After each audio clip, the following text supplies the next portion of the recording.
എങ്ങനെയായിരുന്നു വിദ്യാർത്ഥി രാഷ്ട്രീയം, എങ്ങനെയായിരുന്നു കോൺഗ്രസിനോടുള്ളൊരു ആകർഷണീയതയൊക്കെ? എ ആൻ്റണി, ഉമ്മൻചാണ്ടി സാറ് പോലത്തെവരുടെ പ്രവർത്തനത്തിൽ ഊർജം കൊണ്ട് മരണം വരെ നമ്മളും ഈ കോൺഗ്രസ്സിൽ തന്നെ ഉറച്ചു നിൽക്കുമെന്ന ഒരു പ്രതിജ്ഞ നമ്മൾ എടുത്തത് കൊണ്ടാണ് ഇന്ന് ഞാൻ കോൺഗ്രസ്സിൽ നിൽക്കുന്നത്. റൈറ്റ്സ് പാലിയേറ്റീവ് കെയർ എന്ന് പറഞ്ഞിട്ട് നമ്മളുടെ നാട്ടിലെ ഒരു പറ്റം ചെറുപ്പക്കാർ നേതൃത്വം കൊടുത്തിട്ടുള്ള അതിൽ സജീവമായിട്ടുണ്ടായിരുന്നു. 200ഓളം കിടപ്പ് രോഗികൾ ചികിത്സിക്കുന്ന ഒരു സ്ഥാപനമാണ് ഈ റൈറ്റ്സ് പാലിയേറ്റീവ്. ഇതുപോലെ മറ്റ് എന്തൊക്കെ ജീവകാരുണ്യ മേഖലകളിലാണ് മുഹമ്മദ് ഖക്ക് പ്രവർത്തിക്കാൻ കഴിയുന്നത്? എന്നെക്കൊണ്ട് സഹായിക്കാൻ കഴിയുന്ന സകല മേഖലകളിലും വിഷമങ്ങൾ അനുഭവിക്കുന്നവരെ, വീടില്ലാത്തവർക്ക് വീടിന് വേണ്ടി സഹായിക്കുക, ചികിത്സ കിട്ടാത്തവർക്ക് ചികിത്സക്ക് വേണ്ടി സഹായം. ഞാൻ ഈ സമ്പത്ത് എല്ലാം എനിക്ക് മാത്രം ഉപയോഗിക്കാനുള്ളതാണെന്ന് വിശ്വസിക്കുന്ന കൂട്ടത്തിലല്ല. നമ്മുടെ സമ്പത്ത് പാവപ്പെട്ടവർക്ക് അല്ലെങ്കിൽ അവശത അനുഭവിക്കുന്നവർക്കും കൂടിയിട്ട് ഷെയർ ചെയ്യണമെന്ന് ഉദ്ദേശിക്കുന്ന കൂട്ടത്തിലാണ്. യുവതികൾക്കും യുവാക്കൾക്കും പഞ്ചായത്തിന് കീഴിൽ ആർട്ടിഫിഷ്യൽ ഇൻ്റലിജൻസ് ആൻഡ് റോബോട്ടിക്സിലും തികഞ്ഞ ഒരു പരിശീലനം നൽകി ഓരോ കുടുംബത്തിൽ നിന്ന് ഒരാൾക്കെങ്കിലും ജോലി നേടിക്കൊടുക്കുക എന്നുള്ള ഒരു ആശയം എൻ്റെ മനസ്സിൽ ഉണ്ട്. പഞ്ചായത്തിൽ നിന്ന് ഞങ്ങൾക്ക് കർഷകർക്കുള്ള ഗ്രാൻഡ് കിട്ടിയിരുന്നു. അതിപ്പോൾ എല്ലാം വെട്ടിക്കുറച്ചു, ഒന്നും കിട്ടുന്നില്ല എന്ന് തന്നെ പറയാം. നമ്മുടെ പഞ്ചായത്തിൻ്റെ ഭരണത്തിൻ്റെ അനാസ്ഥ കൊണ്ടാണ് ഇത് ഇപ്പോൾ കിട്ടാത്തതെന്ന് വിശ്വസിക്കുന്ന ഒരാളാണ് ഞാൻ. യുവാക്കളല്ലാത്തവരും ഒരു ലഹരിക്ക് അടിമപ്പെട്ട് കഴിയുന്നൊരു കാലഘട്ടമാണ് ഇതിൽ. ടീം ഫ്രണ്ട്ലി സ്ക്വാഡ് നിർമ്മിച്ചിട്ട് ഇതിനൊരു അറുതി വരുത്തണം എന്നുള്ളൊരു ആഗ്രഹം മനസ്സിൽ കൊണ്ട് നടക്കുന്ന ഒരു വ്യക്തി കൂടിയാണ് ഞാൻ. എന്താണ് ഈ തെരഞ്ഞെടുപ്പിൽ നിങ്ങളുടെ ഒരു പ്രതീക്ഷ എന്ന് പറയുന്നത്? പെരുമ്പടപ്പ് പഞ്ചായത്ത് മുതൽ കേരള നിയമസഭയിൽ വരെ UDF അധികാരത്തിൽ വരും. തീർച്ചയായും ജനങ്ങൾ അതിനു വേണ്ടി അവസരം കാത്തിരിക്കുകയാണ്. UDF ഇനി അധികാരത്തിൽ വന്നാൽ ആര് അഴിമതി നടത്തിയോ അവരെ തീർച്ചയായും ജനങ്ങളുടെ മുമ്പിൽ അവതരിപ്പിക്കും, പുറത്തു കൊണ്ടുവരും. വന്നേരിയെ സംബന്ധിച്ച് ഞങ്ങളൊരു ടീം UDF ആണ് അവിടെ പ്രവർത്തിക്കുന്നത്.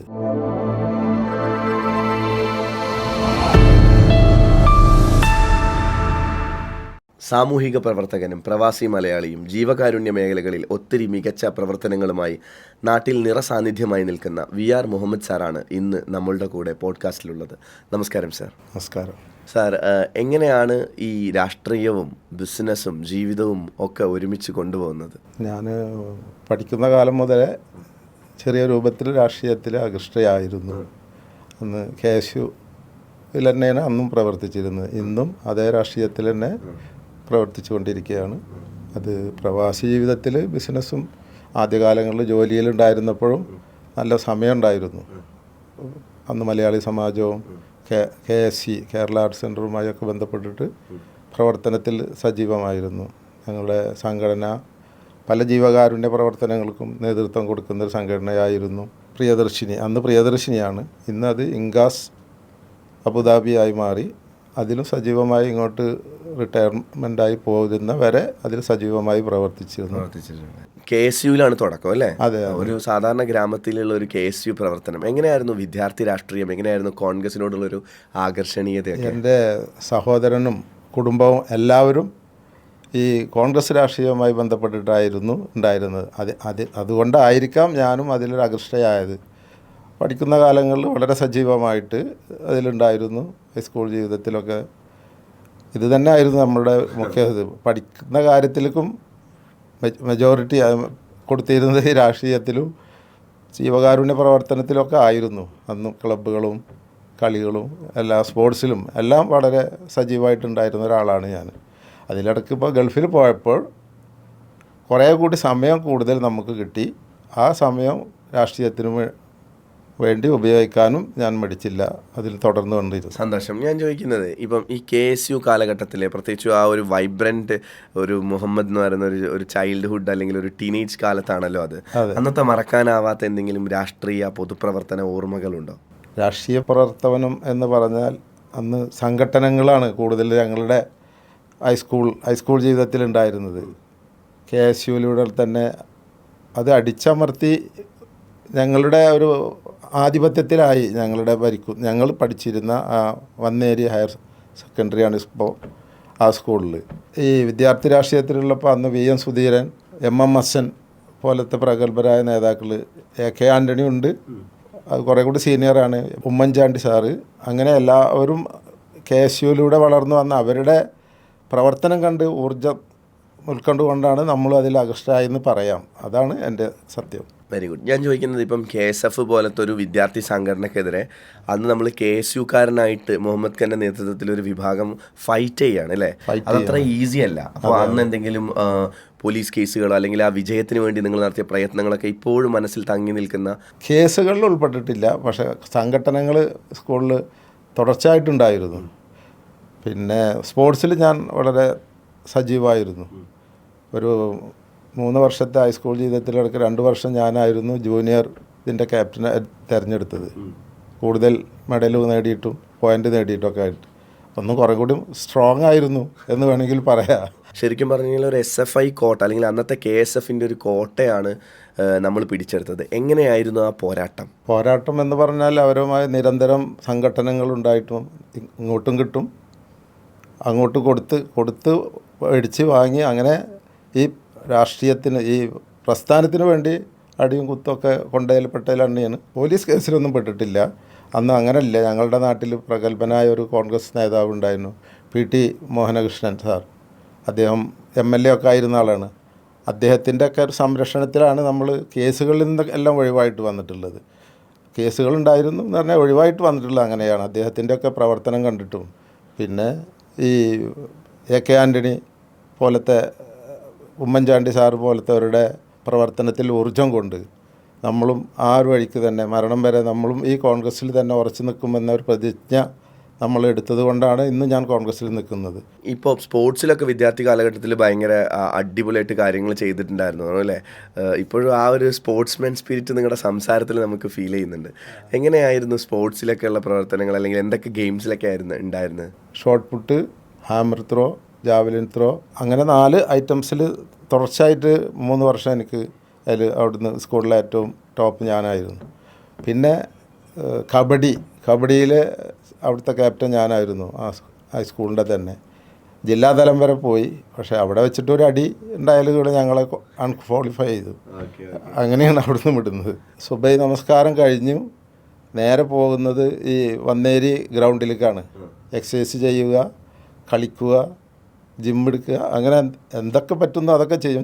ചില പരിക്കുകളൊക്കെ പറ്റി കളിക്കുന്ന സമയത്ത് ഒരു ഇൻഡോർ സ്റ്റേഡിയം ഞങ്ങളെല്ലാവരും കൂടിയിട്ട് സ്കൂൾ വിദ്യാർത്ഥികൾക്കും കൂടി വേണ്ടി അവിടെ ഒരു ഇൻ്റർണൽ സ്റ്റേഡിയം ഉണ്ടാക്കി. ഞങ്ങൾക്ക് കളിക്കാം, ലൈഫ് മെമ്പർഷിപ്പ്, വിദ്യാർത്ഥികൾക്ക് ഗെയിംസ് പ്രാക്ടീസ് ചെയ്യാനും ഇതിനെല്ലാ സൗകര്യത്തോടും കൂടിയിട്ടാണ് അവിടെ നടക്കുന്നത്. വളരെ വളരെ നല്ലൊരു ഇനീഷ്യേറ്റീവാണത്. കാരണം എല്ലാവരെയും കൂട്ടിപ്പിടിക്കാൻ കഴിയുന്ന ഒരു കാര്യമാണ്. ഈ തിരക്കുകൾക്കിടയിലും ഇങ്ങനെ എല്ലാ ദിവസവും രാവിലെ നാട്ടിൽ കൂടുന്നു, ആളുകളുമായിട്ടൊരു നെറ്റ്വർക്ക് ബിൽഡ് ചെയ്യുന്നു, അവരുമായിട്ടൊരു എക്സസൈസിന് പോകുന്നു. എങ്ങനെയാണ് ഒരു ദിവസം തുടങ്ങുന്നത്? എങ്ങനെയാണ് ഈ ബന്ധങ്ങളൊക്കെ നിലനിർത്തുന്നത്? എന്നെ സംബന്ധിച്ചിട്ട് ഞാൻ ഗൾഫിലായിരുന്നപ്പോൾ വളരെ നേരത്തെ എഴുന്നേൽക്കുന്നൊരു സ്വഭാവം, സുബൈക്ക് തന്നെ എഴുന്നേറ്റ് പള്ളിയിൽ പോകുന്നൊരു സ്വഭാവം, അല്ലെങ്കിൽ പള്ളിയിൽ പോയില്ല എങ്കിൽ പോലും റൂമിലെങ്കിലും നമസ്കരിക്കുന്നൊരു സ്വഭാവം. ഏറ്റവും കൂടുതൽ എൻ്റെ ജീവിതത്തിൽ ജമാഅത്തായി നിസ്കരിച്ചിട്ടുണ്ടാകുക സുബഹിയായിരിക്കും. കാരണം അതിന് ഒരു ഭംഗം വരില്ല. അത് ഇന്നും തുടർന്നു കൊണ്ടിരിക്കുന്നു. അത് കഴിഞ്ഞതിന് ശേഷമാണ് നമ്മൾ ഇതിനു വേണ്ടി പോകുന്നത്. അപ്പോൾ അത് കാരണം ഞാൻ വളരെ നേരത്തെ എഴുന്നേൽക്കണ കാര്യം എനിക്ക് കണ്ടമാനം സമയമുണ്ട്. ഈ സമയത്തെ നന്നായി വിനിയോഗിക്കുക എന്ന് പറയുന്നത് നിങ്ങളുടെ ജീവിതത്തിലുടനീളം നമുക്ക് ശ്രദ്ധിക്കാൻ കഴിയുന്നുണ്ട്. എങ്ങനെയാണ് പിന്നീട് അങ്ങോട്ട് ഒരു ദിവസത്തെ പ്രവർത്തനങ്ങൾ? പിന്നീട് അങ്ങോട്ടത്തെ പ്രവർത്തനം എന്ന് പറഞ്ഞാൽ അതിൽ ഇപ്പോൾ നമ്മളുടെ അടുത്ത് വല്ല മരണം ഉണ്ടായാലും അവിടെ സജീവമായിട്ട് നമ്മൾ അതിന് ചെയ്യാൻ പറ്റുന്നതൊക്കെ ചെയ്യും. പിന്നെ ഇപ്പോൾ റൈറ്റ്സ് പാലിയേറ്റീവ് കെയർ എന്ന് പറഞ്ഞിട്ട് നമ്മളുടെ നാട്ടിലെ ഒരു പറ്റം ചെറുപ്പക്കാർ നേതൃത്വം കൊടുത്തിട്ടുള്ള അതിൽ സജീവമായിട്ടുണ്ടായിരുന്നു. ഇന്നും കിടപ്പ് രോഗികൾക്ക് 200ഓളം കിടപ്പ് രോഗികൾ ചികിത്സിക്കുന്ന ഒരു സ്ഥാപനമാണ് ഈ റൈറ്റ്സ് പാലിയേഷൻ. നമ്മുടെ നാട്ടിൽ ഇല്ലാത്ത ഒരു കാര്യത്തിന് വേണ്ടിയിട്ട് വളരെ അധികം ഉത്സാഹിച്ച് പ്രവർത്തിച്ചു. അതിനൊരു ബിൽഡിങ്, സ്വന്തമായിട്ടൊരു ബിൽഡിങ് ഉണ്ടാക്കി മെഷീൻ വാങ്ങിയിട്ടു. ഇന്ന് അവിടെ ഡയാലിസിസ് നടന്നുകൊണ്ടിരിക്കുകയാണ്.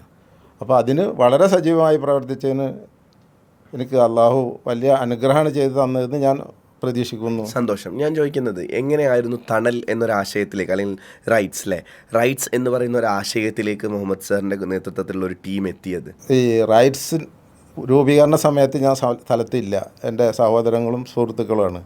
അതിന് ശേഷമാണ് നമ്മളതിൽ വരുന്നത്, എക്സിക്യൂട്ടീവ് മെമ്പറായിട്ട് വരുന്നതും. പിന്നെ നാട്ടിൽ സജീവമായിട്ട് നിൽക്കുന്ന സമയത്താണ് ഡോക്ടർ ഷഹീൻ മുഖാന്തരം, ഡോക്ടർ ഈ ഇക്ര ഹോസ്പിറ്റലിലെ മെയിൻ ഡോക്ടറുണ്ട്, അദ്ദേഹവുമായി സംസാരിച്ചപ്പോഴാണ് ഇവിടെ ഈ ഡയാലിസിസ് രോഗികൾക്ക് വളരെ പ്രയാസപ്പെട്ടിരുന്നു. എൻ്റെ തൊട്ട വീട്ടിൽ തന്നെ ഒരാൾക്ക് ഡയാലിസിസ് ചെയ്യാൻ എറണാകുളത്ത് വന്നിട്ടായിരുന്നു ചെയ്തിരുന്നത്. ഇവിടെ താമസിച്ചിട്ട് ചെയ്തിരുന്നു. അതിനൊരു മാറ്റം വേണമെന്നുള്ള എല്ലാവരും കൂടി ചിന്തിച്ചപ്പോഴാണ് ഇങ്ങനെ ഒരു ആശയം വന്നത്. ആ ആശയം വളരെ ഭംഗിയായി നടപ്പിലാക്കാൻ ഇതുവരെ അള്ളാഹു അനുഗ്രഹിച്ചു. ഒരു ദിവസം ശരിക്കും നമ്മൾ എത്ര ഡയാലിസിസ് അവിടെ ചെയ്യുന്നുണ്ടായിരിക്കും? ഇപ്പോൾ എത്ര ബെഡുണ്ട്? ബെഡ് 10 ബെഡാണ്. അതിൽ 2 പ്രാവശ്യമാണ് ഒരാളെ ഡയാലിസിസ് ചെയ്യാൻ പറ്റുള്ളൂ ഒരു ദിവസം. 2 ഷിഫ്റ്റാണ്. 2 ഷിഫ്റ്റേ പറ്റുള്ളൂ. ഫുൾ ടൈം ഡോക്ടർമാരുണ്ടെങ്കിൽ ചിലപ്പോൾ 3 ഒപ്പിക്കാൻ പറ്റും. പക്ഷേ അവിടെ ഫുൾ ടൈം ഡോക്ടർമാരില്ല. അവിടെ ഒരാഴ്ചയിൽ വന്നിട്ട് ഫിറ്റ്നസ് നോക്കിയിട്ട് ഒരാൾക്ക് കൊടുക്കാമെന്ന് എഴുതി തരികയാണ് ഡോക്ടർ വന്നിട്ട്. അങ്ങനെയാണ് ചെക്ക് ചെയ്തിട്ടാണ് ചെയ്യുന്നത്. ശരിക്കും അപ്പം ജീവകാരുണ്യ മേഖലയിലാണ് കുറച്ചുകൂടെ അല്ലേ ശ്രദ്ധിക്കുന്നത്? പ്രഭാത നമസ്കാരത്തിന് ശേഷം ഒരു ജനസേവന മേഖലയിലേക്കാണ് തീർച്ചയായിട്ടും അത് വളരെ നല്ലൊരു കാര്യമാണ്. ഞാൻ ചോദിക്കുന്നത്, ഇപ്പോൾ നമ്മളിങ്ങനെ ഒരു തണൽ തുടങ്ങുമ്പം ഇതുപോലെ മറ്റ് എന്തൊക്കെ ജീവകാരുണ്യ മേഖലകളിലാണ് മുഹമ്മദ് കക്ക് പ്രവർത്തിക്കാൻ കഴിയുന്നത്? എന്നെക്കൊണ്ട് സഹായിക്കാൻ കഴിയുന്ന സകല മേഖലകളിലും വിഷമങ്ങൾ അനുഭവിക്കുന്നവരെ, വീടില്ലാത്തവർക്ക് വീടിന് വേണ്ടി സഹായിക്കുക, ചികിത്സ കിട്ടാത്തവർക്ക് ചികിത്സക്ക് വേണ്ടി സഹായം, എന്നാൽ കഴിയുന്ന എനിക്ക് അള്ളാഹു തന്ന സമ്പത്തിൽ നിന്ന് നമ്മളെ ഇസ്ലാം പഠിപ്പിച്ച രൂപത്തിൽ അതിൻ്റെ ഒരു ശതമാനം വെച്ചിട്ട് ഞാൻ തീർച്ചയായിട്ടും എല്ലാ വർഷവും അത് കൊടുക്കുന്നുണ്ട് എന്ന് വളരെ പരിപൂർണ്ണ തൃപ്തിയോടെ ഞാൻ പറയുകയാണ്. അള്ളാഹുവിനെ സ്തുതിച്ചുകൊണ്ട് പറയുകയാണ്. എനിക്ക് കിട്ടുന്ന വരുമാനത്തിൻ്റെ നല്ലൊരു പങ്ക് ഇതിനു വേണ്ടി ഞാൻ വിനിയോഗിക്കുന്നുണ്ട് എന്നുള്ളത് വളരെ സത്യമാണ്. അത് അള്ളാഹു എനിക്ക് ചെയ്തു തന്ന ഒരു അനുഗ്രഹം കൂടിയാണ്. എനിക്ക് തോന്നുന്നു എല്ലാ മേഖലയിലും എല്ലാ ആളുകളിലേക്കും സഹായത്തിക്കാം. വിവാഹത്തിൻ്റെ പ്രയാസങ്ങൾ അനുഭവിക്കുന്ന, വീടുകളുടെ പ്രശ്നങ്ങളൊക്കെ അനുഭവിക്കുന്ന അല്ലേ. അപ്പോൾ വലിയൊരു സുഹൃത്ത് വലയം നമുക്കുണ്ടായിരിക്കും അല്ലേ. എങ്ങനെയാണ് സുഹൃത്തുക്കളൊക്കെ ജീവിതത്തിൽ വന്നിട്ടുള്ളത്? നാട്ടിലെ സുഹൃത്തുക്കൾ എങ്ങനെയൊക്കെയാണ്? നാട്ടിലെ സുഹൃത്തുക്കളെ സംബന്ധിച്ച് ഞങ്ങളുടെ നാട്ടിൽ ഉള്ള അങ്ങനെ ഒരു വേർതിരിവില്ല എന്ന് തന്നെ പറയാം. ഇപ്പോൾ ഈ അടുത്ത കാലത്തായിട്ട് ഞങ്ങളുടെ ഈ മോർണിംഗ് വാക്കിൻ്റെ സംഘത്തിൽ നിന്നും നമ്മളുടെ ഏറ്റവും അടുത്തൊരു സുഹൃത്ത് രഞ്ജിത്ത് എന്നാണ് പേര്. അദ്ദേഹം പെട്ടെന്ന് കുഴഞ്ഞു വീണ് മരിക്കുകയാണ് ഉണ്ടായത്. നമ്മുടെ കൈകളിൽ കിടന്നിട്ട് മരിച്ചു എന്ന് തന്നെ പറയാം. ഈ രഞ്ജിത്ത് എന്ന് പറയുന്ന സുഹൃത്ത് ഞങ്ങൾ പരിചയപ്പെട്ട അന്ന് മുതൽ അദ്ദേഹം നമ്മുടെ കൈകളിൽ കിടന്ന് മരണം സംഭവിക്കുന്നവരെ ഏറ്റവും അടുത്തൊരു സുഹൃത്ത്. എന്നെ സംബന്ധിച്ച് പറയുകയാണെങ്കിൽ നല്ലൊരു സുഹൃത്ത് നഷ്ടപ്പെട്ട ആ ഒരു വേദന ഇന്നും മനസ്സിൽ തങ്ങി നിൽക്കുകയാണ്. അദ്ദേഹത്തിൻ്റെ ശവസംസ്കാരം ചടങ്ങിലും എല്ലാ ചടങ്ങിലും ഞങ്ങളുടെ ഈ ടീം വർക്ക് തന്നെ, ഞങ്ങളുടെ ഈ അവിടെ നടക്കുന്ന എല്ലാ ആളുകളും പങ്കെടുത്ത് ഒരു വൻ ജനാവലി തന്നെ ഉണ്ടായിരുന്നു. അദ്ദേഹത്തിൻ്റെ രാഷ്ട്രീയമോ മതപരമോ ഒന്നും നോക്കാതെ തന്നെ. അത് ഞങ്ങളുടെ നാട്ടിൻ്റെ ഒരു പ്രത്യേകത എന്നാണ് ഞാൻ കരുതുന്നത്. ഒരുപാട് ഉത്സവങ്ങളും കാര്യങ്ങളൊക്കെ നടക്കുന്നു വന്നേരിയിൽ നിന്നാണ് പറഞ്ഞത്. എന്തുകൊണ്ടായിരിക്കും അവിടെ ഇത്തരത്തിലൊരു ഐക്യം രൂപപ്പെടുന്നത്? അതിൻ്റെ ഒരു പ്രത്യേകത എന്താണ്? അവിടെ ഇപ്പോൾ ഐക്യം രൂപപ്പെടുക എന്ന് പറഞ്ഞാൽ നമ്മളുടെ നാട്ടിൽ മൊത്തത്തിൽ പെരുമ്പടപ്പിൽ ഒരു നല്ല ഐക്യമുള്ള ഒരു പ്രദേശമാണ്. അവിടെ ഈ ജാതീയമായ സംഘടനകൾ ഇല്ല എന്ന് തന്നെ പറയാം. പേരിന് രാജീയ ഈ പാർട്ടികളൊക്കെ ഉണ്ടെങ്കിൽ പോലും അവിടെ സംഘടനകളില്ല. അത് ഞങ്ങളുടെ നാട്ടിൻ്റെ ഒരു പ്രത്യേകതയായിട്ട് ഞാൻ കാണുന്നു. അതൊരു ബഹുമാനമായി പറയാൻ ആഗ്രഹിക്കുന്നു. എല്ലാ സുഹൃത്തുക്കളും അത് ഹിന്ദു മത വിശ്വാസികളാണ് അവിടെ കൂടുതലുള്ളത്. മുസ്ലിം കഴിഞ്ഞാൽ പിന്നെ ഹിന്ദു മത വിശ്വാസികളാണ്. ക്രൈസ്തവർ വളരെ ന്യൂനപക്ഷമാണ്. എങ്കിൽ പോലും അവിടെ അങ്ങനത്തെ ഒരു വേർതിരിവില്ലാതെ ജീവിക്കുന്ന ഒരു നാട് എന്ന് തന്നെ പറയാം. അത് അഭിമാനത്തോടു കൂടി പറയാൻ ആഗ്രഹിക്കും. എങ്ങനെയാണ് കുടുംബം, മക്കൾ ഒക്കെ എങ്ങനെയാണ്, ഫാമിലിയൊക്കെ? എൻ്റെ ഫാമിലി എന്ന് പറഞ്ഞാൽ എൻ്റെ ഫാദറായിട്ട് മലേഷ്യയിൽ ബിസിനസ് ചെയ്തിരുന്ന ഒരാളായിരുന്നു. ഞങ്ങളായിട്ടാണ് ഗൾഫ് നാടുകളിലേക്ക് പോയത്. ജ്യേഷ്ഠനാണ് ആദ്യം അവിടെ പോയത്. ജ്യേഷ്ഠൻ വഴിയാണ് ഞാനും പോയത്. ഞാൻ വഴി മറ്റുള്ള അനുജന്മാരും പോയി. എല്ലാവരും അൽഹംദുലില്ലാ നല്ല ഒരു ചുറ്റുപാടിൽ ജീവിക്കുന്നു. അപ്പോൾ മക്കൾക്കൊക്കെ അത്യാവശ്യം വിദ്യാഭ്യാസം കൊടുത്തു. അവരൊക്കെ നല്ല നിലക്ക് ബിസിനസ്സായിട്ട് തന്നെ നീങ്ങുന്നുണ്ട്. ഇപ്പോൾ വളരെ ചെറുപ്പത്തിൽ തന്നെ പ്രവാസ ജീവിതത്തിലേക്ക് പോവേണ്ടി വന്നൊരു ജീവിത സാഹചര്യങ്ങൾ കൂടി ഉണ്ടായിട്ടുണ്ടല്ലേ. എങ്ങനെയായിരുന്നു പ്രവാസ ജീവിതം? പ്രവാസ ജീവിതം ഞാനവിടെ എത്തിപ്പെടുന്ന സമയത്ത് വളരെ കഷ്ടപ്പാടായിരുന്നു. റൂമുകളിൽ ഒന്നിലും AC വെക്കാൻ അനുവാദം ഉണ്ടായിരുന്നില്ല. ഇന്ന് AC ഇല്ലാത്ത ഒരു റൂം പോലും അവിടെ കാണാൻ പറ്റില്ല. ഒരാളുടെ റൂമിലും AC ഇല്ലാത്ത. അന്ന് നമ്മൾ ഉറങ്ങാൻ വേണ്ടിയിട്ട് കടപ്പുറത്തൊക്കെ ചെന്ന് കിടക്കും, വെള്ളത്തിൻ്റെ ബോട്ടിൽ തണുപ്പിച്ചതുമായിട്ട്. അങ്ങനെ നമുക്കൊരു വാശി, നമുക്ക് ജീവിതം ഇങ്ങനെ കൊണ്ടുപോയാൽ പറ്റില്ല, എന്തായാലും രക്ഷപ്പെടണം എന്നുള്ളൊരു വാശിയിൽ നിർബന്ധിതനായിട്ട് എല്ലാ എന്ത് പണിയാണെങ്കിലും ചെയ്യുക എന്നുള്ളൊരു ഉഷാറിൽ നമ്മൾ നാട്ടിൽ നിന്ന് ഇല്ലാത്തൊരു അനുഭവമാണത്. അങ്ങനെ നമ്മൾ ഇപ്പോൾ ഉള്ള സ്ഥിതിയിൽ എത്തിപ്പെടാൻ വളരെയധികം പ്രയാസപ്പെട്ടിട്ടുണ്ട്. അതാൽ നമുക്ക് അള്ളാഹുവിനോടാണ് അതിന് നന്ദി പറയേണ്ടത്. തീർച്ചയായിട്ടും ഇനിയും ആയുസ്സുണ്ടെങ്കിൽ ഇനിയും നമുക്ക് അങ്ങനെയുള്ള പ്രവർത്തനങ്ങൾക്കും ഇതുവരെ തുടർന്ന് വന്ന പ്രവർത്തനങ്ങൾക്കും മുൻഗണന കൊടുക്കണമെന്ന് തന്നെയാണ് എൻ്റെയും ആഗ്രഹം. അബുദാബിയിലെ ആദ്യ കാലങ്ങളെക്കുറിച്ച് പറഞ്ഞു അല്ലേ, വളരെ പ്രയാസം നിറഞ്ഞതായിരുന്നു പറഞ്ഞു. എങ്ങനെയാണ് ജോലിയിലേക്കൊക്കെ എത്തിപ്പെടുന്നത്? ജോലി ചെയ്യാതെ അവിടെ ജീവിക്കാൻ കഴിയില്ലല്ലോ. കാരണം റൂം റെൻറ്റ് കൊടുക്കണം, ഫുഡിന് പൈസ വേണം, അത് വലിയൊരു എക്സ്പെൻസ് അല്ല. അത് ജോലി ചെയ്യാതെ ജീവിക്കുക എന്ന് പറയുന്നത് എല്ലാവരും കൊണ്ട് സാധ്യമല്ല, ആരെക്കൊണ്ടും സാധ്യമല്ല. അപ്പോൾ ജോലി ചെയ്തേ പറ്റുള്ളൂ. സഹോദരനാണെങ്കിലും ശരി, ഉപ്പുണ്ടെങ്കിലും ശരി, ജോലി ചെയ്താലേ നമുക്ക് അവിടെ നിലനിൽപ്പുള്ളൂ, അല്ലെങ്കിൽ അത് വേസ്റ്റായി പോവുള്ളൂ. അങ്ങനെ ഞാനും അതേ ഗൾഫിലെ ഒരു ജീവിതത്തിലാണ്ട് അലിഞ്ഞു ചേർന്നു. ഇങ്ങനെ പോയി ആദ്യം ഒരു ഇംഗ്ലീഷ് കമ്പനിയിൽ വെയിറ്ററായിട്ട് കയറി. അവിടുന്ന് കുറച്ച് പേരെ സെലക്ട് ചെയ്തിട്ട് കുക്കായിട്ട് ജോലി ചെയ്യുകയാണെങ്കിൽ സാലറി കൂടുതൽ കിട്ടും. അപ്പോൾ അതിലൊരു ഇൻട്രസ്റ്റ് തോന്നി, അതിൽ സെലക്ട് ചെയ്തു, ആ ജോലിയും ചെയ്തു.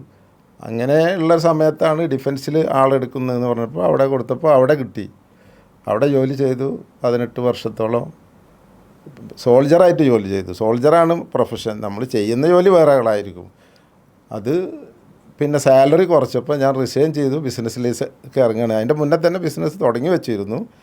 അങ്ങനെ പിന്നീടുള്ള കാലം ബിസിനസ്സിൽ കുറേ വർഷങ്ങളായി, 10-25 വർഷത്തോളം ഇപ്പോൾ ബിസിനസ്സിൽ നിന്നു. ഇപ്പോൾ എനിക്ക് ദൈവാനുഗ്രഹം കൊണ്ട് സ്വസ്ഥമായിരുന്ന് ജീവിക്കാനുള്ള ഒരു വലിയ സമ്പന്നനല്ലെങ്കിൽ പോലും അങ്ങനെ ജീവിക്കാനുള്ളൊരു സംഗതിയൊക്കെ ആയപ്പോൾ ഞാൻ റിട്ടയർ ചെയ്തിട്ട് ഇവിടെ വന്നിരിക്കുകയാണ്. ഇപ്പോഴും അവിടെ ചെറിയ ചെറിയ സ്ഥാപനങ്ങളൊക്കെ നടക്കുന്നത് കൊണ്ട് ഇവിടെ ഭംഗിയായിട്ട് ജീവിക്കാൻ കഴിയുന്നുണ്ട്.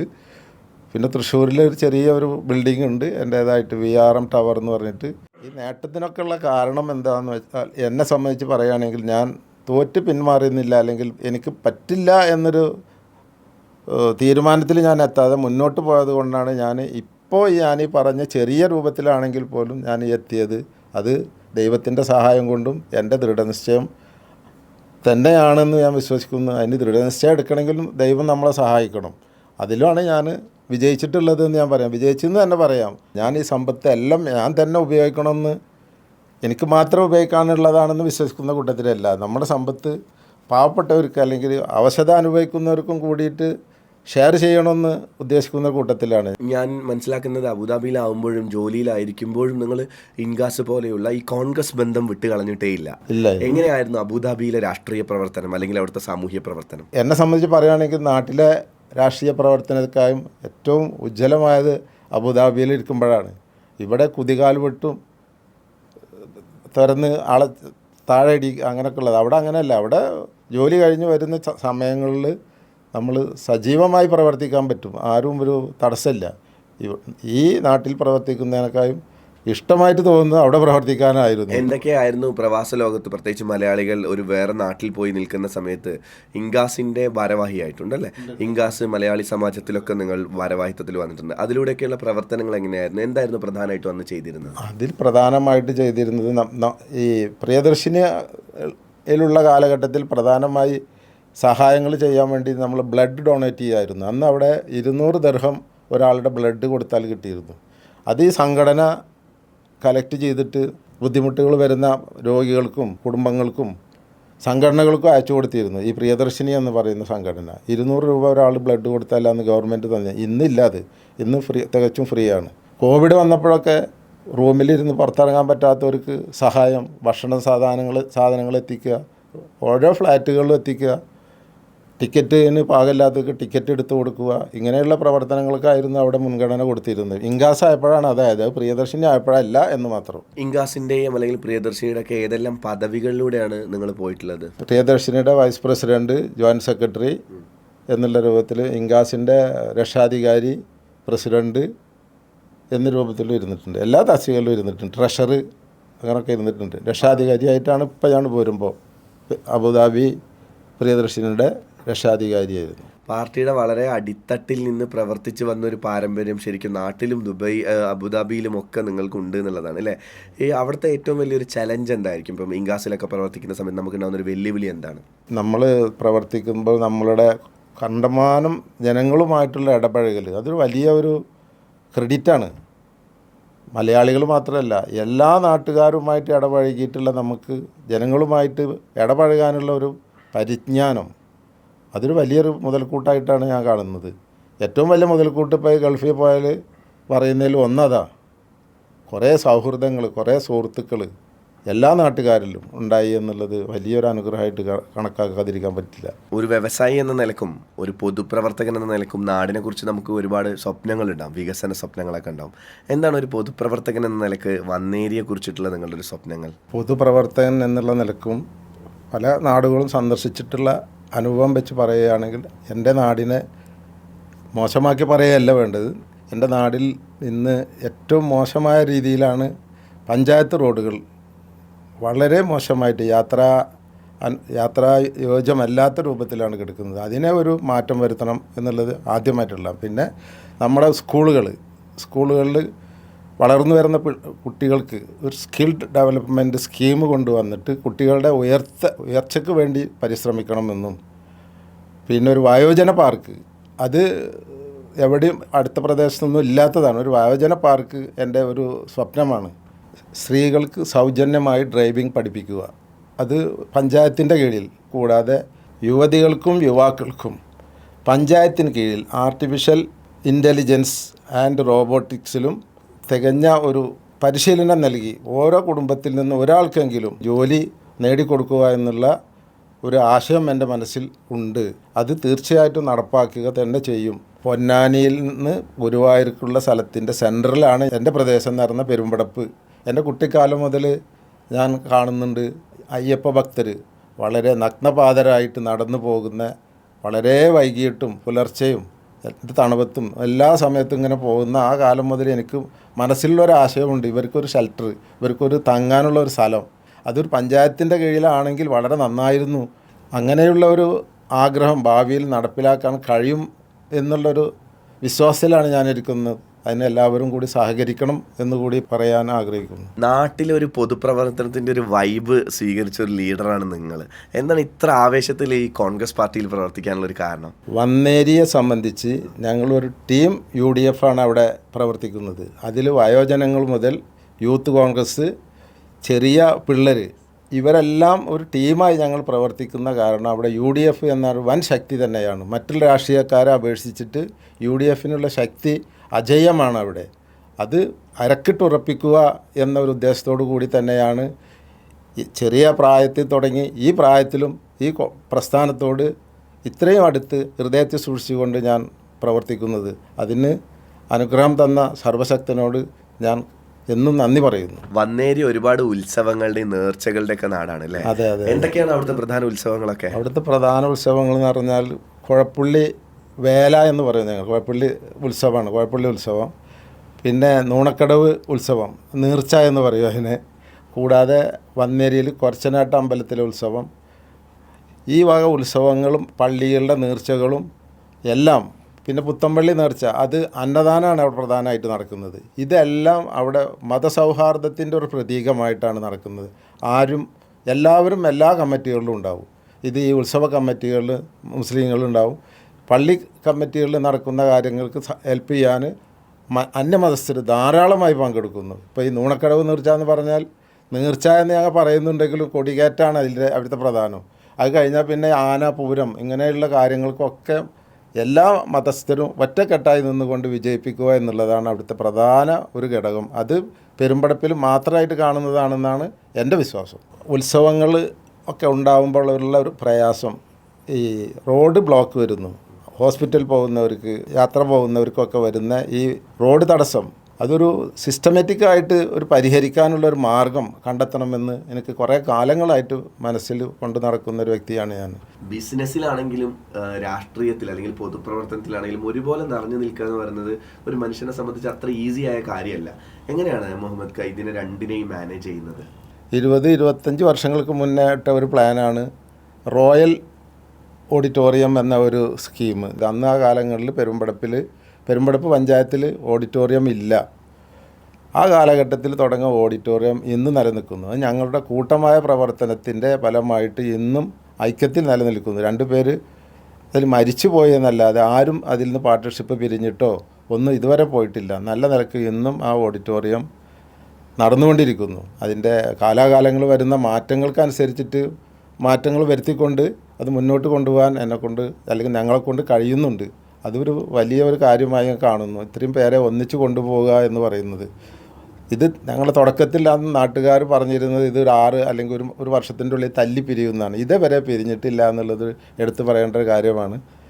നമ്മളുടെ ഒരു വിജയമായിട്ട് തന്നെ ഒരു ഇതിനെ കൊണ്ടുപോകാൻ ഈ സോഷ്യൽ ലൈഫും ഇതും കൂടി ബിസിനസ്സും കൂടി ഒന്നിച്ച് കൊണ്ടുപോകാനുള്ള ഒരു കഴിവ് അത് എന്നിലല്ല, ഞങ്ങളെല്ലാവരിലും കൂടിയിട്ടുള്ള ഒരു കഴിവ് തീർച്ചയായിട്ടും അത് ഉപകാരപ്രദമായിട്ട് എനിക്ക് തോന്നുന്നുണ്ട്. അത് ഈ ലൈഫിൽ കിട്ടിയ ഊർജം തന്നെയാണ്. പല നാട്ടുകാരിൽ നിന്നും പല സുഹൃത്തുക്കളിൽ നിന്നും കിട്ടിയ ഊർജ്ജമാണ് അതിന് സാധിച്ചതെന്ന് ഞാൻ ഉറച്ചു വിശ്വസിക്കുന്നു. ഒരു ടീം ലീഡറായിട്ടാണ് നിങ്ങളുടെ കാര്യത്തിൽ എനിക്ക് തോന്നുന്നത്. കാരണം ഒരേ സമയം പൊതുപ്രവർത്തനം കൊണ്ടുപോകുന്നുണ്ട്, അതേസമയം തന്നെ ബിസിനസ്സും കൊണ്ടുപോകുന്നുണ്ട്. എന്തൊക്കെയായിരുന്നു ബിസിനസ്സിൽ നിങ്ങളുടെ ആശയങ്ങൾ എന്തൊക്കെയായിരുന്നു? ബിസിനസ്സിലെ ആശയം എന്ന് പറഞ്ഞാൽ നമ്മൾ ചെറിയ കാര്യങ്ങൾക്ക് പോലും മറ്റ് സ്ഥലങ്ങളിലേക്ക് പോവുക. ഇപ്പോൾ കുന്നംകുളം, തൃശ്ശൂർ, പൊന്നാനി, എടപ്പാൾ പോകുന്ന അങ്ങനെയുള്ള സ്ഥലങ്ങളിലേക്കായിരുന്നു നമ്മുടെ നാട്ടിൽ നിന്നും ആളുകൾ ആവശ്യങ്ങൾക്ക് വേണ്ടി പോയിരുന്നത്. എല്ലാ ആവശ്യങ്ങളും പെരുമ്പടപ്പിൽ നിന്ന് നടന്നിരുന്നില്ല.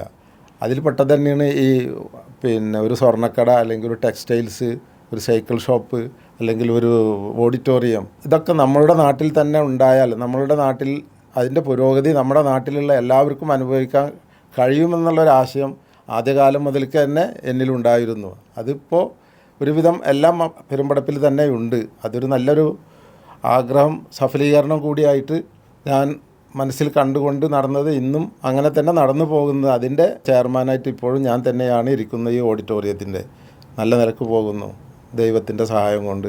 ധാരാളം കല്യാണങ്ങൾ അവിടെ വെച്ച് നടന്നു. എല്ലാവരും സംതൃപ്തരാണ്. അതിൽ പാർട്ട്ണർഷിപ്പ് എടുത്തവരും സംതൃപ്തരാണ്. മറ്റൊരു കാര്യം പറയാനുള്ളത്, പെരുമ്പടപ്പിനെ സംബന്ധിച്ച് കണ്ടമാനം ടൂറിസ്റ്റുകൾ വരുന്നൊരു ഏരിയയാണ്. ഞാൻ നേരത്തെ പറഞ്ഞല്ലോ, ഈ പുത്തമ്പള്ളിയുമായി ബന്ധപ്പെട്ടിട്ട് കണ്ടമാനം ടൂറിസ്റ്റുകൾ വരുന്നൊരു ഏരിയയാണ്. ഒരുപാട് ബിസിനസ് സ്ഥാപനങ്ങളും അവിടെ ഉണ്ടായിരുന്നു. ഈ അടുത്ത കാലം വരെ അവിടെ ഒരു എക്സിബിഷൻ സംഘടിപ്പിക്കാൻ ആർക്കും കഴിഞ്ഞിട്ടുണ്ടായിരുന്നില്ല. ഈ അടുത്ത കാലത്ത് അടുത്ത ഒരു വർഷം തികയുന്നേ ഉള്ളൂ, അതിൻ്റെ സെക്രട്ടറിയായി വരാനുള്ള ഒരു ഭാഗ്യം എനിക്കുണ്ടായി. അങ്ങനെ ഈ ഒരു ആശയം വെച്ചു. ഈ ഒരു ആശയം എല്ലാവരും കൂടി ചർച്ച ചെയ്തു. എല്ലാവരും നല്ല സപ്പോർട്ട് ചെയ്യുകയും 1 മാസക്കാലം നീണ്ടു നിൽക്കുന്ന ഒരു എക്സിബിഷൻ സംഘടിപ്പിച്ച് വളരെ ഉജ്ജ്വലമായ പ്രവർത്തനം കാഴ്ചവെക്കാൻ കഴിഞ്ഞു. ചെറിയ കുട്ടികൾ, സ്കൂളിൽ പഠിക്കുന്ന കുട്ടികൾക്ക് ഞങ്ങൾ സൗജന്യമായി പാസ് കൊടുത്തു. എല്ലാ പരിസരത്തുള്ള എല്ലാ സ്കൂളുകളിൽ നിന്നും കുട്ടികൾ വന്നു വളരെ എൻജോയ് ചെയ്തു പോയി. എല്ലാവിധ എൻ്റർടൈൻമെൻറ്റും അതിലുണ്ടായിരുന്നു. വ്യാപാരി വ്യവസായി ഏകോപന സമിതിയുടെ എല്ലാ ആളുകളെയും ഞാൻ ഈ സന്ദർഭത്തിൽ സ്മരിക്കുകയാണ്. എല്ലാവരുടെയും പ്രയത്നഫലമായിട്ടാണ് ഉണ്ടായത്. അതിൻ്റെ ഒരു ചെയർമാനായിരിക്കാനും എനിക്ക് കഴിഞ്ഞു. അത് കഴിയുന്നവരെ ചെയർമാനായിരുന്നു. ഇപ്പോൾ പ്രസൻറ്റിൽ ഞാൻ വ്യാപാരി വ്യവസായി ഏകോപന സമിതിയുടെ സെക്രട്ടറി കൂടിയാണ്. വന്നേരിയുടെ ഗ്രാമീണ ഭംഗിയെക്കുറിച്ച് ഞാൻ ഒരുപാട് കേട്ടിട്ടുണ്ട്. എന്തൊക്കെയാണ് അവിടുത്തെ വിശേഷങ്ങൾ? വന്നേരിയുടെ ഗ്രാമീണ ഭംഗി കേട്ടതൊക്കെ ശരിയാണ്. പറ്റുന്നുണ്ടെങ്കിൽ ഒരു ദിവസം അവിടെ വന്നാൽ ഇതൊക്കെ കാണിക്കാൻ പറ്റുന്നതുള്ളൂ. പച്ച പുതച്ച നെൽപ്പാടങ്ങളും അതേപോലെ തന്നെ രാമച്ച കൃഷിയും തെങ്ങ്, കഴുങ്ങ്, ചേമ്പ്, ഇങ്ങനെ പച്ച തന്നെയാണ്. എവിടെ നോക്കിയാലും പച്ച പുതച്ച് കാണുന്ന ഗ്രാമീണ ഭംഗി ആസ്വദിക്കാൻ കഴിയുന്ന ഏറ്റവും നല്ലൊരു സ്ഥലമാണ് പെരുമ്പടപ്പ് എന്ന് പറയുന്ന ഗ്രാമം. അതിന് വന്നേരി നാട് എന്നും പറയപ്പെടും. പഴയകാല ചരിത്രങ്ങളിലൊക്കെ വന്നേരി നാട് എന്നാണ് ഞങ്ങളുടെ പെരുമ്പടപ്പിനെ പറയപ്പെടുന്നത്. സാമൂതിരി രാജാവിൻ്റെ കാലം മുതൽ പെരുമ്പടപ്പ് സ്വരൂപം വരെ താമസിച്ചിരുന്ന നാടാണ് പെരുമ്പടപ്പ്. ബിലാലിനോട് ഞാൻ ഞങ്ങളുടെ നാടിൻ്റെ മഹത്വങ്ങളൊക്കെ പറഞ്ഞെങ്കിൽ പോലും പഞ്ചായത്തിൽ നിന്ന് ഞങ്ങൾക്ക് ഗ്രാൻഡ് കിട്ടിയിരുന്നു. കർഷകർക്കുള്ള ഗ്രാൻഡ് കിട്ടിയിരുന്നു. അതിപ്പോൾ എല്ലാം വെട്ടിക്കുറച്ചു. ഒന്നും കിട്ടുന്നില്ല എന്ന് തന്നെ പറയാം. അത്രയും വളരെ നിസ്സാരമായ ഒരു ഗ്രാൻഡ് ഇപ്പോൾ കിട്ടുന്നുള്ളൂ. അതിൽ വളരെ പ്രയാസത്തിലാണ് അവിടെയുള്ള ജനങ്ങളെല്ലാവരും. കർഷകർ പ്രത്യേകിച്ച് വളരെ പ്രയാസത്തിലാണ്. മറ്റു വരുമാനങ്ങളൊന്നും ഈ കർഷകർക്കില്ല. ഈ കൃഷിപ്പണിയിൽ നിന്ന് ജീവിക്കുന്ന അനേകം പേരുണ്ട്. അവരുടെ വളരെ ദയനീയാവസ്ഥയാണ്. അതിനൊരു പരിഹാരം കൂടി കാണണം. കണ്ടേ പറ്റൂ. പഞ്ചായത്തിൽ നിന്ന് തന്നെ കാണണം. പഞ്ചായത്തിന് കൊടുക്കാൻ കഴിയും. നമ്മുടെ പഞ്ചായത്തിൻ്റെ ഭരണത്തിൻ്റെ അനാസ്ഥ കൊണ്ടാണ് ഇത് ഇപ്പോൾ കിട്ടാത്തതെന്ന് വിശ്വസിക്കുന്ന ഒരാളാണ് ഞാൻ. അതൊക്കെ കർഷകർക്ക് വാങ്ങിക്കൊടുക്കാൻ എന്തൊക്കെ ചെയ്യാൻ പറ്റുമോ അതൊക്കെ ചെയ്യണം എന്നുള്ള ആഗ്രഹം മനസ്സിൽ വെച്ചുകൊണ്ടാണ് ഞാനും നടക്കുന്നത്. നിങ്ങൾക്കെല്ലാം അറിയുന്ന പോലെ തന്നെ വാർത്താമാധ്യമങ്ങളിലൂടെയും നിങ്ങൾ അറിഞ്ഞുകൊണ്ടിരിക്കുന്ന യുവാക്കളല്ലാത്തവരും ഒരു ലഹരിക്ക് അടിമപ്പെട്ട് കഴിയുന്നൊരു കാലഘട്ടമാണ് അതിൽ ചെറിയ തോതിലെങ്കിലും പെരുമ്പടപ്പും അതിൽ വിഭിന്നമല്ല. അപ്പോൾ എനിക്ക് തോന്നുകയാണ് നമുക്ക് പെരുമ്പടപ്പിലുള്ള പഞ്ചായത്ത് നേതൃത്വം നൽകിക്കൊണ്ട് പോലീസ് സ്റ്റേഷനും പഞ്ചായത്തും എല്ലാം കൂടി രൂപീകരിച്ച് ഒരു ടീം ഫ്രണ്ട്ലി സ്ക്വാഡ് നിർമ്മിച്ചിട്ട് ഇതിനൊരു അറുതി വരുത്തണം എന്നുള്ളൊരു ആഗ്രഹം മനസ്സിൽ കൊണ്ട് നടക്കുന്ന ഒരു വ്യക്തി കൂടിയാണ് ഞാൻ. ഒരുപാട് കുടുംബങ്ങളും അമ്മമാരും സ്ത്രീകളും ഇതുവഴി ത്യാഗങ്ങളും ബുദ്ധിമുട്ടുകളും അനുഭവിച്ചു കൊണ്ടിരിക്കുന്നുണ്ട് എന്നുള്ളത് നമുക്ക് കാണാനും കേൾക്കാനും കഴിയുന്നുണ്ട്. അതിനൊരു പോംവഴിയായിരിക്കും ഈ ടീം ഫ്രണ്ട്ഷിപ്പ് എന്ന് പറയുന്നത്. അത് നമുക്ക് നടപ്പിൽ വരുത്തണം എന്ന് തന്നെയാണ് എൻ്റെ ആഗ്രഹം. കടലോര പ്രദേശങ്ങൾ വളരെ കൂടുതലുള്ളൊരു സ്ഥലമാണ് പെരുമ്പടപ്പ് പഞ്ചായത്ത്. അതിൽ എല്ലാ വർഷവും കടൽക്ഷോഭം കൊണ്ട് ബുദ്ധിമുട്ട് അനുഭവിക്കുന്ന അനേകം കുടുംബങ്ങൾ വീടും വസ്തുക്കളും എല്ലാം നഷ്ടപ്പെട്ട് വളരെ കഷ്ടപ്പെടുന്ന ഒരു വിഭാഗം ഇന്നും അവിടെയുണ്ട്. ഗവൺമെൻറ് പല പദ്ധതികളും പറയുന്നുണ്ടെങ്കിലും കടലോര ഭിത്തി കെട്ടാം എന്നൊക്കെ പറഞ്ഞ് പോകുമെന്നല്ലാതെ ഇന്നേ വരെ ഒന്നും ഉണ്ടായിട്ടില്ല. പഞ്ചായത്തിൽ നിന്ന് ഒരു ഇടപെടലും ഇന്നേ വരെ ഉണ്ടായിട്ടില്ല. അതിനൊക്കെ ഒരു മാറ്റം വരുത്തണം നമ്മുടെ പഞ്ചായത്തിൽ. അതാണ് എൻ്റെ ശക്തമായൊരാവശ്യം. ഇവരുടെ ആശങ്കകൾ ഇവരുമായി സംസാരിച്ച് തീർച്ചയായിട്ടും ടീം UDF ഇതിനൊരു പരിഹാരം തീർച്ചയായും കാണും. നമ്മുടെ UDF അധികാരത്തിൽ വന്നാൽ എന്ന് ഞാൻ ഉറപ്പ് തരുന്നു നിങ്ങൾക്കെല്ലാവർക്കും. തീർച്ചയായിട്ടും ഈ പഞ്ചായത്തിൻ്റെ അനാസ്ഥ കാരണമാണ് ഒരു പരിധിവരെ ഈ പാവങ്ങൾ കടലോര പ്രദേശത്തുള്ള പാവങ്ങൾ ഈ അനുഭവിക്കുന്ന കഷ്ടപ്പാടുകൾ എന്നാണ് എൻ്റെ വിശ്വാസം. അതിനൊരു അറുതി വരുത്തും ടീം UDF. ബിലാൽ, ഞാനൊരു പൊതുപ്രവർത്തകനാണല്ലോ. ഈ പൊതുപ്രവർത്തനത്തിൻ്റെ ഇടയിൽ ഒരു കാലിച്ചായ പോലും ഞാൻ ഒരാളുടെ നിന്നും വാങ്ങി കുടിച്ചിട്ടില്ല. ഇതിനു വേണ്ടിയിട്ട് എൻ്റെ കയ്യിൽ നിന്ന് അങ്ങോട്ട് പൈസ ഇറങ്ങുക എന്നല്ലാതെ മറ്റൊന്നുമില്ല. പിന്നെ ഈ നമ്മുടെ പെരുമ്പടപ്പ് പഞ്ചായത്തിൽ ഒരു വലിയൊരു ബിൽഡിംഗ് ഉണ്ടാക്കിയിട്ടുണ്ട്. അത് ഈ മത്സ്യത്തൊഴിലാളികളുടെയും ഈ കർഷക തൊഴിലാളികളുടെയും നികുതി പണം കൊണ്ട് ഉണ്ടാക്കിയ ഈ ബിൽഡിങ്ങിൽ ഒരു വൻ അഴിമതി നടന്നിട്ടുണ്ട് എന്ന് വിശ്വസിക്കുന്ന ഒരാളാണ് ഞാൻ. തീർച്ചയായും ഞങ്ങൾ തന്നെ പാർട്ടി പരിപാടി UDFൻ്റെ കേന്ദ്രത്തിൽ തന്നെ 1, 3, 4 സമരങ്ങളൊക്കെ നടത്തി. പക്ഷേ ഈ അഴിമതി നടത്തിയവരെ പുറത്ത് കൊണ്ടുവരാൻ നമ്മളെ കൊണ്ട് കഴിഞ്ഞിട്ടില്ല. UDF ഇനി അധികാരത്തിൽ വന്നാൽ ആര് അഴിമതി നടത്തിയോ അവരെ തീർച്ചയായും ജനങ്ങളുടെ മുമ്പിൽ അവതരിപ്പിക്കും, പുറത്ത് കൊണ്ടുവരും എന്നൊരു ദൃഢനിശ്ചയം എനിക്കുണ്ട്. അതിന് എല്ലാവരുടെ സഹായവും ഞാൻ അഭ്യർത്ഥിക്കുകയാണ്. എന്താണ് ഈ തെരഞ്ഞെടുപ്പിൽ നിങ്ങളുടെ ഒരു പ്രതീക്ഷ എന്ന് പറയുന്നത്? ഞങ്ങളുടെ പ്രതീക്ഷ എന്ന് പറഞ്ഞാൽ ജനങ്ങൾ കാത്തിരിക്കുകയാണ്. ഒരു അവസരം കിട്ടാൻ വേണ്ടി കാത്തിരിക്കുകയായിരുന്നു. ഈ UDFനെ അധികാരത്തിൽ കയറ്റാൻ പെരുമ്പടപ്പ് പഞ്ചായത്ത് മുതൽ കേരള നിയമസഭയിൽ വരെ UDF അധികാരത്തിൽ വരും. തീർച്ചയായും ജനങ്ങൾ അതിനു വേണ്ടി അവസരം കാത്തിരിക്കുകയാണ്. അതിനൊരു ചാൻസാണ് വരാൻ പോകുന്നത്. തീർച്ചയായിട്ടും ഒരു എണ്ണയിട്ട യന്ത്രം പോലെ പ്രവർത്തിച്ചുകൊണ്ട് പെരുമ്പടപ്പ് പഞ്ചായത്ത് തീർച്ചയായും പിടിച്ചടക്കും. ഈ അഴിമതിക്കാരെ ഞങ്ങൾ പുറത്ത് കൊണ്ടുവരിക തന്നെ ചെയ്യും. അതേപോലെ തന്നെ UDF കേരളത്തിലും അധികാരത്തിൽ വരുമെന്ന ഉറച്ച വിശ്വാസത്തിലാണ് ഞങ്ങളൊരു ടീം സ്പിരിറ്റോട് കൂടിയിട്ട് തന്നെ പ്രവർത്തിച്ചു കൊണ്ടിരിക്കുകയാണ്. കോൺഗ്രസും ഞങ്ങൾ സഖ്യകക്ഷിയായ മുസ്ലിം ലീഗും വളരെ ഐക്യത്തോടു കൂടി പ്രവർത്തിച്ചാൽ നമുക്ക് തീർച്ചയായിട്ടും നമുക്കായിരിക്കും വിജയം എന്ന കാര്യത്തിൽ യാതൊരു സംശയവുമില്ല. എല്ലാവരോടും നമ്മൾ ഇതിന് സഹകരണം അഭ്യർത്ഥിക്കുകയാണ്.